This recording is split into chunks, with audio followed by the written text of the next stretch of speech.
Hello everyone. तर आमच्या घरी 16 सोमवारचं उद्यापन आहे. 16 सोमवारचे उपवास जे मी केले होते, तर इथे मी पॅकिंग करत आहे. जे पण साडी आणि ड्रेस ज्या 16 कपल्सला आपण देणार आहोत त्यासाठी. त्यानंतर नारळ पॅकिंग करत आहे. त्यानंतर हे हळदी-कुंकवासाठी जे कटआउट्स आहेत, ते मी रेडी करत आहे. Detail video me separately share केला आहे पॅकिंगचा.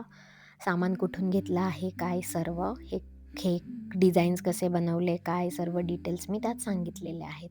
आणि हे काहीतरी न्यू मी ट्राय केलं आहे, जे की तुम्हाला व्हिडिओमध्ये पुढे दिसेलच. हे सर्व आहेत गिफ्ट हॅम्पर्स, ज्यात मी ड्रायफ्रुट्स पण इन्क्लूड केलेले आहेत. त्यानंतर एक नोट आहे आणि फ्लॉवर डेकोरेशन होतं, त्यामुळे या सर्व फ्लॉवर्सच्या मी पेटल्स केलेल्या. आणि मी इथे घर सजवत आहे. हा आहे 1 फेब्रुवारीचा दिवस आणि 2 फेबला माझ्याकडे पूजा होती. ही आहे रांगोळी. Stay tune. Thank you.